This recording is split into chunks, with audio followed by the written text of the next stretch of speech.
The United States Army Reserve is the 105-year-old Federal Reserve Force of the United States Army. The Army Reserve became a reality on April 23, 1908, when President Theodore Roosevelt signed into public law a Senate bill creating the Medical Reserve Corps. The bill authorized the Army to draw medical reserve officers to active duty in the event of an emergency. This shaped the overall view and mission of what the Army Reserve would soon come to be. The Army Reserve provides trained, equipped, and ready soldiers, units, and commands to meet the global requirements across a wide range of operations. The Army Reserve mobilizes in support of worldwide contingencies with active Army forces.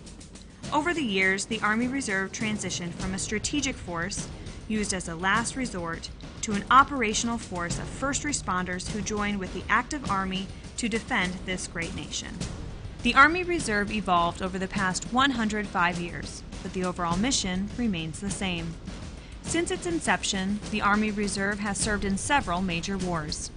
The Army mobilized nearly 90,000 reserve officers for World War I. Soldiers were placed into newly organized units, trained, and then deployed to the war zone. From June 1940 through the beginning of World War II, the Army mobilized 26 Army Reserve infantry divisions, including more than 200,000 Army Reserve soldiers. World War II signified the beginning of a new era in national security and a new mission in which the Army Reserve would play a major role.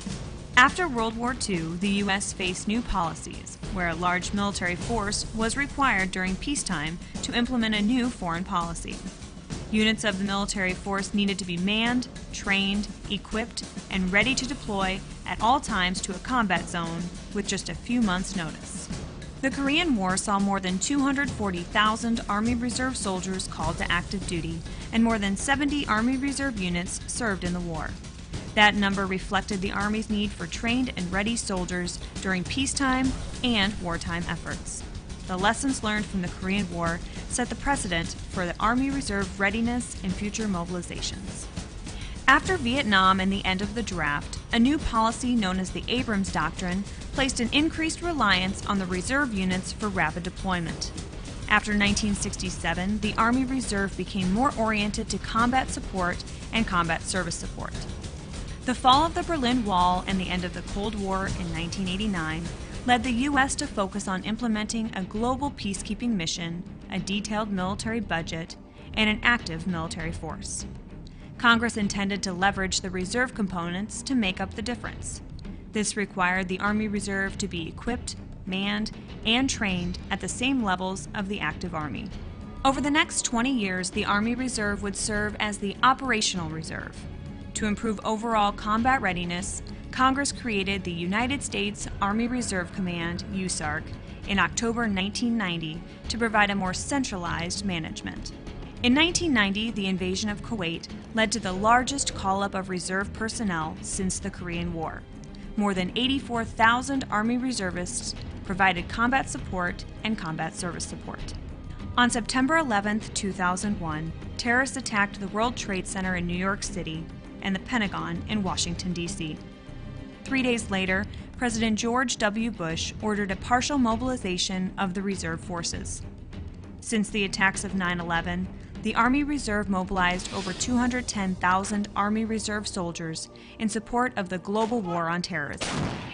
Since 1908, the Army Reserve's organizational structure developed, adapting to the changing security needs of our nation. The Army Reserve served across a multitude of wars and established one constant: the citizen-soldier ethos, represented by committed soldiers and civilians who are supported by employers and families. As we look to the future of the Army Reserve, it is the Chief of Army Reserve's intent to sustain a high-quality, all-volunteer operational Army Reserve for Army and Joint Force missions both here at home and abroad. For the first time in history, the National Defense Authorization Act of 2012 enables Army Reserve action in response to state governors' requests for aid following natural disasters. A recent example of the Army Reserve's role in relief efforts was in 2012 during Hurricane Sandy. The Army Reserve dramatically transformed from its humble beginnings in 1908 from a pool of medical officers to an organization that provides trained, equipped, ready, and resilient soldiers into the 21st century.